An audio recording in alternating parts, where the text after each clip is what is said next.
Allez, Rabotai, Zono Beshem Hashem, Ose Shomim Va'aret. Alors, on commence cette nouvelle série de cours.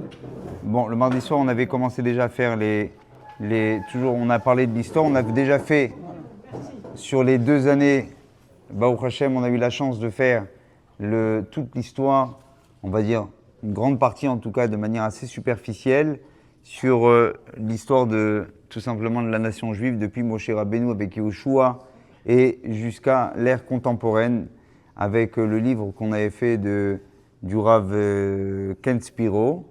Et maintenant, on va essayer, et qui est assez formidable d'ailleurs. Et là, on va revenir peut-être sur une autre partie de cours qui, cette fois-ci, on va dire, est toujours très intéressante. Et comme j'ai l'habitude de dire, connaître son passé, c'est savoir prédire l'avenir. Dans le passé, tout simplement, s'il y a bien une chose qui est vraie, c'est l'histoire. L'histoire, ce qu'elle a été, c'est l'histoire qui reviendra toujours. C'est pour ça que on se demande très souvent à quoi ça sert de savoir qu'est-ce qui s'était passé avant.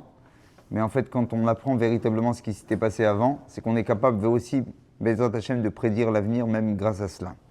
Alors vous allez voir, je ne vous en dis pas plus, que finalement, les humains ont peut-être changé, mais la société n'a pas réellement changé. Donc, c'est-à-dire que les tensions, comme les moments, on va dire peut-être, qui ont fait la réforme tout simplement en général du judaïsme dans sa globalité et sa richesse, j'ai envie de dire, elle est due grâce à la richesse surtout de son histoire. C'est d'abord et avant tout une nation, peut-être au-delà de sa grandeur et de sa promesse, c'est d'abord sa force se retrouve dans son histoire, dans son passé. Et déjà, qui peut aujourd'hui se targuer un petit peu d'avoir autant de backup, on va dire, peut-être en arrière, et de dire, nous on existe depuis plus de 3500 ans. Et ça, c'est quelque chose qui n'est pas si évident, parce que avoir cette richesse-là, c'est pouvoir se prétendre quelque part à un peuple vraiment de l'avenir quand on sait exactement pas le passé. Pour revenir d'abord sur la racine de cette histoire, et savoir à peu près où on va commencer à se situer. De manière beaucoup plus précise, on va parler du royaume de David dans sa globalité, et vous verrez bien évidemment, au début surtout en tout cas, cette histoire va se jouer à peu près sur 1000 années, d'accord ? Elle va commencer précisément à partir d'un moment crucial qui sera dans la royauté, qui sera celui du schisme dans la royauté de David, qui va se passer après la royauté de son fils Shlomo, entre deux personnages qui étaient Rehovam et Yerovam. Juste pour qu'on arrive un petit peu à se situer historiquement parlant, on est donc, vous savez que on est en l'année 5784, tout en sachant que Avraham Avinu est né en 1948, ok ? Je ne parle pas, attention, de l'ère chrétienne, donc c'est comme quoi c'est une année qui est très importante. Et après 1948, à l'âge de 100 ans, il va avoir un fils Yitzhak, et on sait très bien qu'à partir du moment où Yitzhak va naître jusqu'à la sortie d'Égypte, il va y avoir à peu près 400 ans, d'accord ? Donc quand il va, après ces 400 ans, vous rajoutez encore les 40 ans du désert, d'accord ? On fait le compte à peu près, on est déjà à peu près à 2500 ans. C'est à ce moment-là, 40 ans avant déjà on avait reçu la Torah, et c'est là où il y a l'entrée en Eretz Israël. Ça aussi fait partie d'une histoire cruciale, très importante, un peu perdue certes. Pourquoi ? Parce qu'il ne va pas y avoir de dirigeants, ça va être la période des Nevi'im, et qu'on appelle ça plus vulgairement la période des Shoftim. D'accord ? Je vais vous citer ici, il me les cite de manière très rapide. Cette période, elle va durer à peu près c'est pas à peu près, c'est précisément 341 années. Donc à partir du moment où il rentre en terre d'Israël, il y a 341 années. Durant ces 341 ans, il va y avoir des pics, de montée spirituelle et malheureusement aussi des échecs, qui vont bien évidemment être conséquentiels tant aux guerres qu'aux victoires, d'accord ? Et l'histoire va se passer toujours ainsi, c'est-à-dire on se laisse aller, on oublie Dieu, viennent les catastrophes, vient une personne, remet d'aplomb le peuple, et à ce moment-là, on revit, on va dire, une belle épopée. Grosso modo, c'est toute l'histoire d'Israël, elle est là. Exactement. Et c'est que ces montagnes russes, et jusqu'à encore aujourd'hui. Et l'histoire, elle est plus que prouvable, elle est vraie, et c'est ce qu'elle nous démontre à chaque fois, qui est débordante de vérité. Il y a eu, durant cette période de 341 ans, elle a été régnée par plusieurs hommes. À cette époque-là, on ne parle pas encore de roi.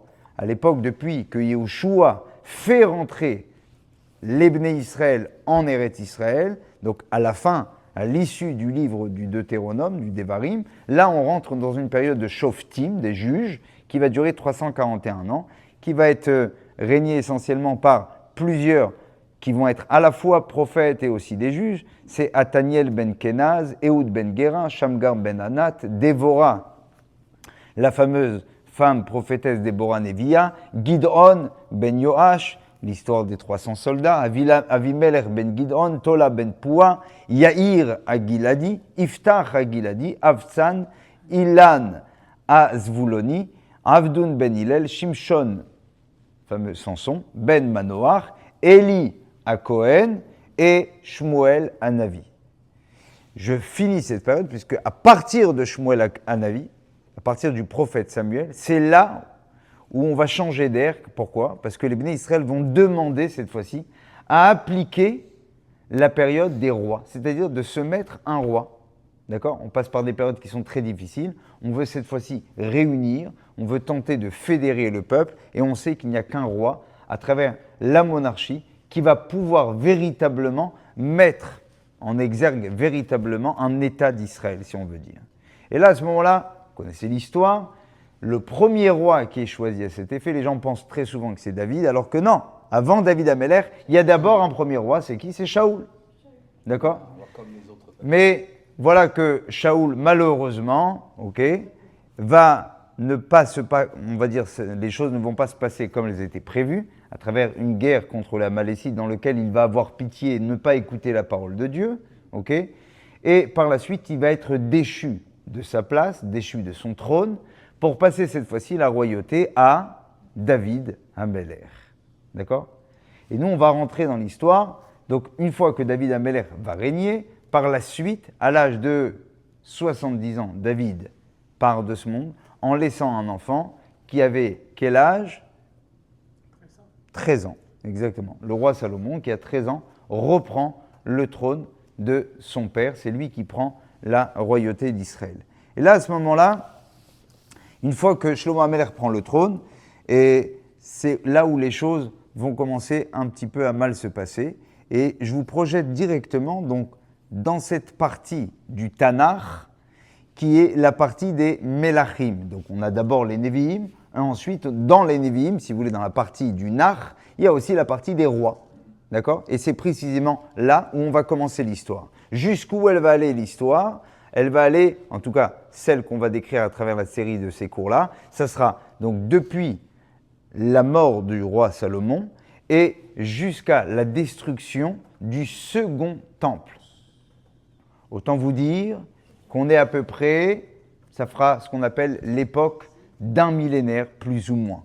D'accord ? Je dis plus ou moins parce que on sait très bien que le premier Beth Amikdash va durer combien de temps ? 420 ans. Et le second Beth Amikdash, quant à lui, il sera de 410 ans. Tout en sachant qu'entre les deux Beth Amikdash, il y a eu déjà une défaite d'Israël dans laquelle ils vont devoir partir en partie. Les Bnei Israël vont devoir être dirigés vers Babel, où cette diaspora, cette première fameuse diaspora, va durer une période certes courte, mais qui va être, on va dire, assez marquante dans l'histoire d'Israël. Combien de temps elle va durer ? 70 ans, d'accord ?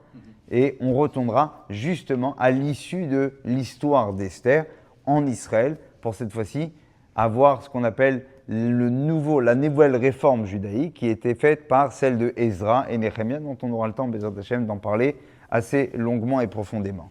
J'en reviens directement maintenant à la mort et au départ du roi de Salomon. Il est marqué dans le Sefer Melachim, Perek Yudalef, Pasuk Dalet. Il est marqué là-bas, et voici que est arrivée la vieillesse du roi Salomon. Et ça peut nous paraître assez dingue, alors que cet homme-là était reconnu comme l'homme, non pas juste le plus pieux, mais aussi le plus sage. Eh bien voilà que la fin de ses jours, c'est quoi ? Nasha vitu et levavo. Ces femmes ont détourné son cœur. Aré Elokim acherim, et l'ont amené malheureusement à adorer les idoles. Velo ayalevavo shalem im Hashem elokav. Et malheureusement, dit le verset, il n'a pas eu comment on appelle ça, l'intégrité quelque part de son père David. Vayeler Shlomo achare ashtarot eloket Sidonim vachem malkam. Il est parti après les rois de Sidon et des rois là-bas qui étaient Shikut Samonim, c'est-à-dire la Avodazara. Il a fait Vayaas Shlomo ara be'aine Hashem. Et voilà que Shlomo a agi de manière mauvaise à l'égard de Dieu et qu'il n'a pas rempli la mission comme son père David.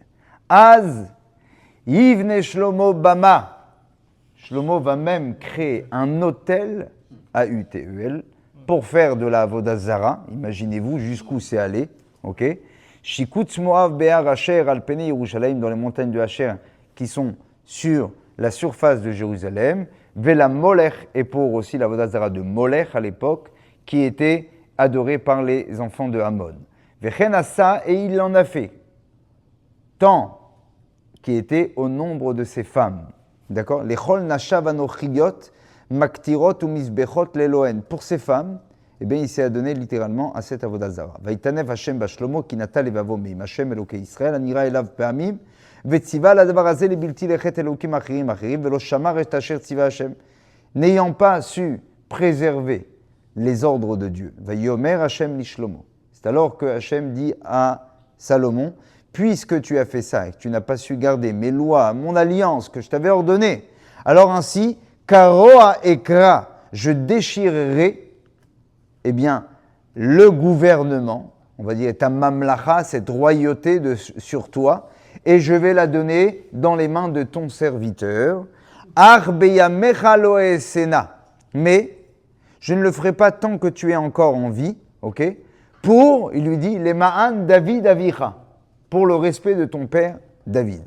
Miyad bincha ekraena, je commencerai ce schisme, ok, de la séparation de la royauté.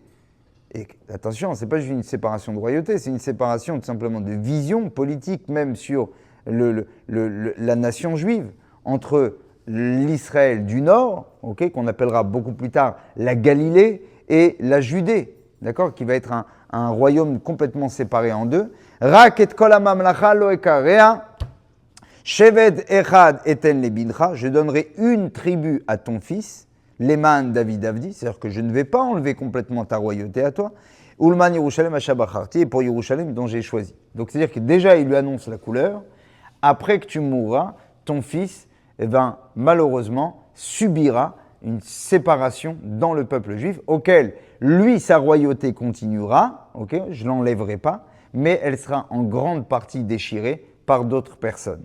Alors, est-ce qu'on peut dire réellement que Shlomo HaMelech, et attention, la Gemara dans Shabbat insiste énormément sur ce sujet, est-ce que Shlomo HaMelech, il a vraiment fait Avodazara, cet homme qui était si sage, si grand? Alors, les commentateurs, essentiellement, je vois ici le commentaire du Radak et encore aussi le Chochmat Shlomo, qui veulent dire que pas forcément. Non, Shlomo HaMelech n'a pas fait lui-même l'Avodazara. Seulement, qu'est-ce qu'on lui reproche? On lui reproche de ne pas avoir assez réprimandé à ses femmes. L'omicha, il n'a pas repoussé cette pratique idolâtre. Hein? Entre parenthèses, ça veut bien dire, les amis, que quand vous voyez quelqu'un qui s'en va du mauvais chemin et que vous êtes en capacité de pouvoir le ramener à la raison et que vous ne le faites pas, on compte comme si que vous-même avez fait la faute. Je ne parle pas, si tu sais que la personne, elle va continuer à aller manger au McDo et elle va continuer à ne pas faire Shabbat malgré tes propos, alors il y en a même qui disent que ne va même pas le lui dire. Pour autant, dit l'histoire et en général la halakha même, qu'une personne auquel tu aurais la possibilité de ramener et qui t'écouterait et que tu ne lui as pas fait, eh bien tu prends sur toi la responsabilité de sa faute. Comme ici, on voit que Shlomo, on le taxe d'avoir fait Avodazara alors qu'il n'a pas fait Avodazara, c'est juste qu'il n'a pas repoussé ces femmes de cette conduite de la Avodazara. Et là, la vakatouf keilu be'atzmo bana bana. Et on voit que finalement, même si le verset nous dit il a construit des autels qui étaient gravissimes, de construire une autre, alors que Shlomo HaMelech vient de faire le Beth Amikdash. Vous avez le monde entier qui se réunit autour de Jérusalem pour aller au temple de Salomon. et on va le taxer comme si c'était lui qui l'avait fait, non pas parce qu'il l'a réellement fait, mais parce qu'il n'a pas su dire non à celui qui le faisait. Encore une fois, comme disaient d'autres personnages, notamment, c'est une phrase qui est connue de comment il s'appelait, Einstein, il disait souvent, à la Seconde Guerre mondiale, il disait que le mal, c'est pas celui qui le fait, le vrai mal, c'est quoi? C'est par celui qui voit le mal se faire sans pour autant réagir. Vous voyez ce que je veux dire? Parce que finalement, c'est souvent des minorités qui font le mal. Mais le problème, c'est quoi? C'est les gens qui se taisent devant le mal. Le fait de cautionner un mal, c'est peut-être encore plus grave que celui qui le fait. Vous voyez ce que je veux dire? Alors, je referme cette petite parenthèse qui est toutefois importante. Seulement, il y a une chose qu'on se doit de savoir, c'est que ce décret-là, qui pesait sur le roi Salomon, était un décret qui, au départ, se devait d'être provisoire. Il ne devait pas durer sur les 1000 années à venir. Ou, en fait, ce décret-là, il va durer quand même pendant presque 500 ans, jusqu'à un homme qui va s'appeler Sancheriv.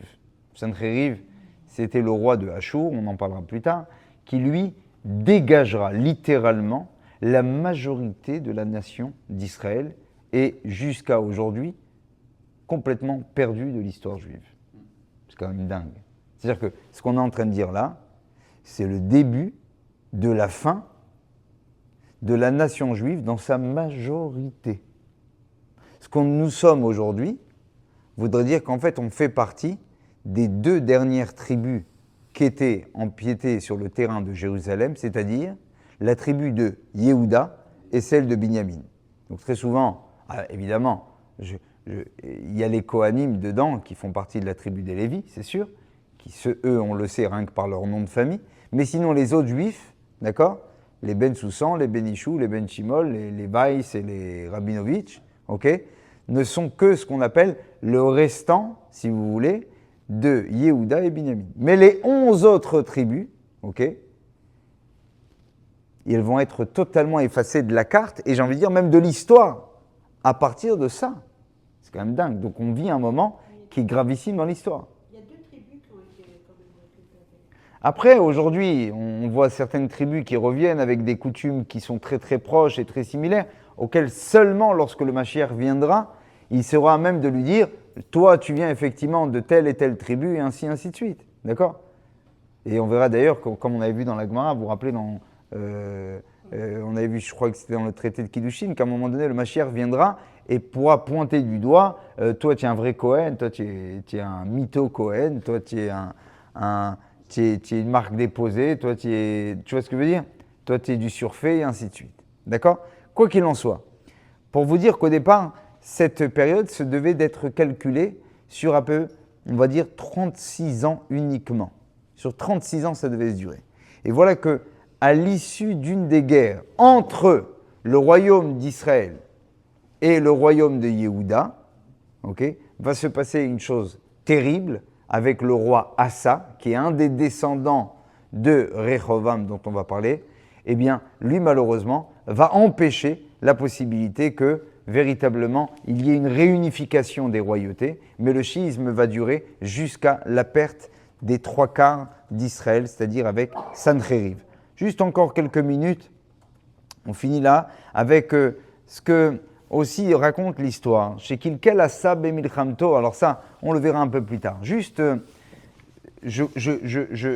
va dire, je prends le pied de ce chiisme-là qui va se passer. C'est très important de comprendre le départ, surtout pour la suite. Après que Shlomo HaMelech a été réprimandé par Dieu, et qui lui annonce clairement, sache que tu ne le veuilles ou non, malheureusement, eh bien, le peuple juif va devoir être séparé en 2 nations. Eh bien, il lui dit, Kamlo le Satan Yerovam ben Nevat. Arrive un homme, ok, qui s'appelle comment? Yerovam ben Nevat. Un homme puissant, illustre, spirituel, ok? Et c'est lui qui va commencer le schisme. Lui, Kamlo le Satan Yerovam ben Nevat ve'ochicho barabim al maaseh she'asa. Qu'est-ce qu'il fait lui? En public, un jour, il se permet de venir devant le roi Salomon, ok? Et il lui dit comme cela, chez David aviv parat pertzot bechomat Yerushalem kedesh darka mikantso le regalem le Yerushalem. Il lui dit, regarde ton père à toi, il avait fait des pirtzot, c'est-à-dire comme comment peut-on dire, des ouvertures dans les murailles de Jérusalem, uniquement des brèches, exprès pour faciliter la venue des pèlerins durant les 3 fêtes qui étaient Pessah, Shavuot et Sukkot. Et toi, qu'est-ce que tu as fait? Il lui dit à Shlomo, toi tu as construit là-bas des bâtiments, uniquement pourquoi? Pour y mettre là-bas la Avodah Zara et les femmes goy que tu avais avec toi. Donc tu as fermé, donc c'est-à-dire, ton père, lui, était tellement serein qu'il se permettait même de faire en sorte qu'il y ait des brèches dans la muraille pour pouvoir accueillir le monde qui devait venir sur Jérusalem. Et toi, de ces brèches-là, qu'est-ce que tu en as fait? Au lieu qu'ils servent pour le positif, tu as créé, on va dire ici, des habitats pour tes femmes et la Avodah Zara. Ve'ochicham Yerovam berabim she'asazot Shlomo le'angaria lebat paro. Et il lui dit, et tu as fait ça précisément dès lors que tu t'es marié avec la fille de Paro, la fille de Pharaon. Donc bien évidemment, ce n'est pas le même Paro qu'il y a dans l'Exode, okay? C'est un autre Pharaon, okay? Beaucoup plus tard dans l'histoire, avec laquelle Shlomo HaMelech va se marier, Léoshi, Sham, et on dit que c'est elle qui va arriver à tordre Shlomo et à lui faire faire de la Avodah Zara. Il y a une fameuse histoire d'ailleurs, le jour de l'inauguration même du Beth Amikdash, où elle fait en sorte de le retenir et de faire en sorte que son mari fasse une grasse matinée, alors que c'était le matin de l'inauguration du Beth Amikdash et que Shlomo HaMelech était nommé pour ouvrir normalement le Beth Amikdash. Enfin, la raison pour laquelle Yerovam, c'est qui ce personnage-là? D'où vient-il? Qu'est-ce qu'il veut? Il dit Yerovam ici, il arrive contre le roi d'Israël. Qui était-il? Ça ne devait pas être un homme simple, justement. S'il s'est permis de faire ça sur Shlomo, c'est parce qu'il faisait partie déjà de la cour du roi Salomon. Yerovam était un homme fidèle de la cour du roi Salomon. Il se sentait un petit peu à la hauteur de pouvoir faire ce reproche au roi Salomon et de lui dire les choses qui ne vont pas en face. Et il était le ministre, percepteur d'impôts de la tribu de Ménaché et d'Éphraïm.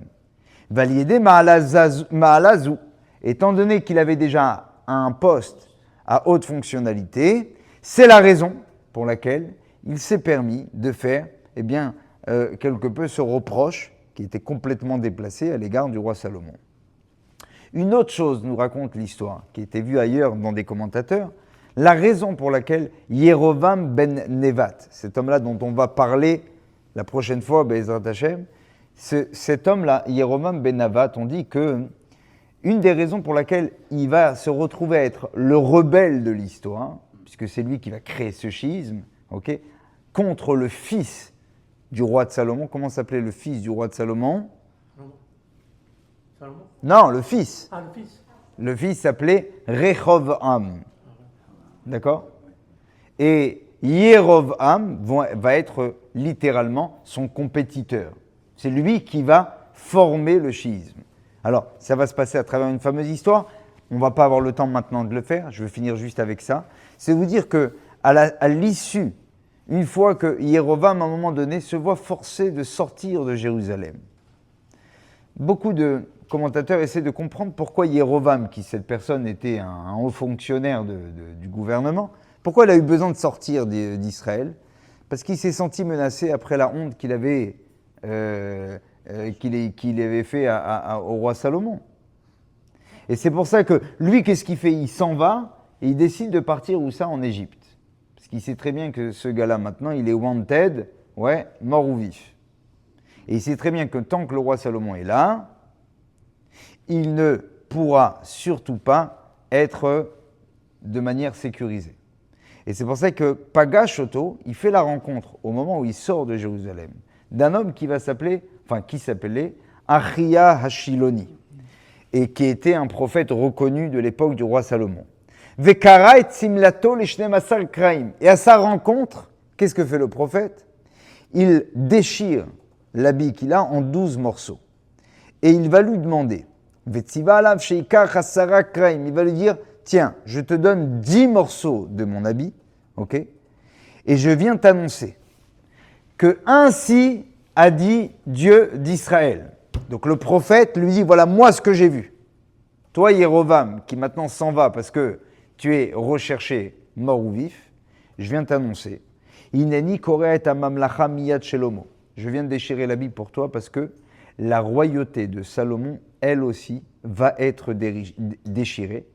Et je vais te donner à toi Asara Shvatim. Et toi, tu auras 10 tribus sous ta tutelle. Ve'ashevet ha'echad, et l'autre tribu, Ieli lemaan avdi David, elle sera pour moi, pour mon serviteur David, et pour Yerushalayim, Maïr asher bachar tiba mikol shivtei Israël.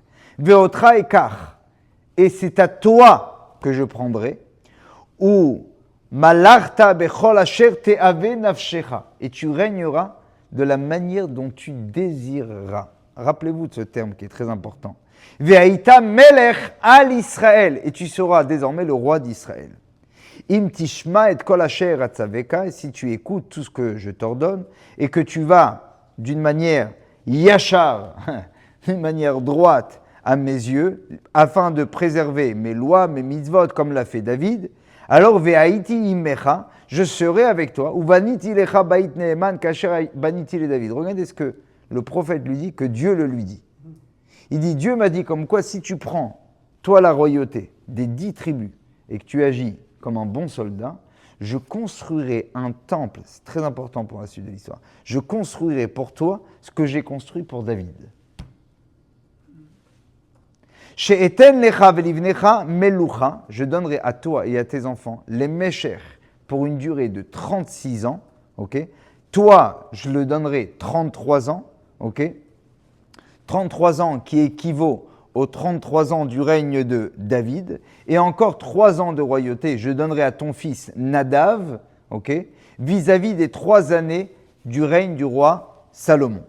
Ad Asher, oui, Nadav, ça va être le fils, aussi, d'accord, il y a plusieurs prénoms, d'accord, vous appelez Eliane, j'en connais d'autres d'Eliane, une très proche d'ailleurs. Alors enfin bref. Donc, il y a ici, finalement, si on cherche à savoir d'où il vient ce personnage, qu'est-ce qu'il voulait après tout, hein, d'où il avait surtout cet affront, cette audace que personne n'était arrivé à faire au roi Salomon. D'où vient-il avec autant d'aplomb pour pouvoir exactement, cette chutzpah là, d'où il arrive avec ce culot pour pouvoir se dire, peut-être que ça serait à moi de prendre la royauté d'Israël. Parce qu'on sait très très bien que la royauté, elle est dans les mains de David et qu'elle suit le roi Salomon. Eh bien parce qu'il avait effectivement l'aval, okay, d'une prophétie d'un personnage qui s'appelle Achia Ashilani, qui lui va lui dire effectivement Dieu a prévu de te donner à toi la royauté des 10 tribus d'Israël en dehors de Jérusalem. Vezacha Yerovam le malchut mine sheochiach et shelomo.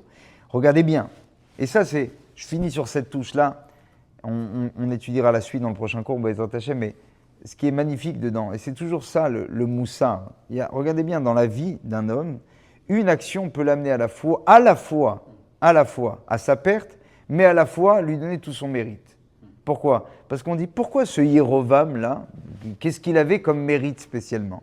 Son mérite à lui de prendre la royauté d'Israël, pourquoi il a eu accès à la royauté ?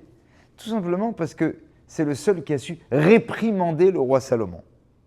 Donc, on a vu tout à l'heure que le roi Salomon, ne réprimandant pas ses épouses de la Avodah Zara, okay, il crée un châtiment de schisme dans le peuple.